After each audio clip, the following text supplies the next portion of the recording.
I'm Mary Sneed from Inverness, Illinois. I'm served by the village of Barrington for my water.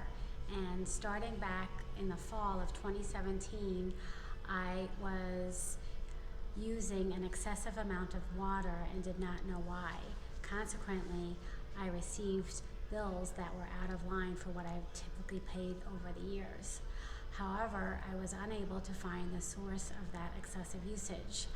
I checked into several things, and it wasn't until I came into Angel Water to purchase some additional salt as a result of that excessive usage, and learned from Andrew that the water that I use is treated with chloramine. Chloramine is a chemical that's very harsh on plastics like the flappers used in our toilets. After learning that, I replaced all the flappers for about $40 and had them installed. And once I did that, my water usage at home returned to its normal level. And I give credit to Angel Water for that. Thank you. Thank you.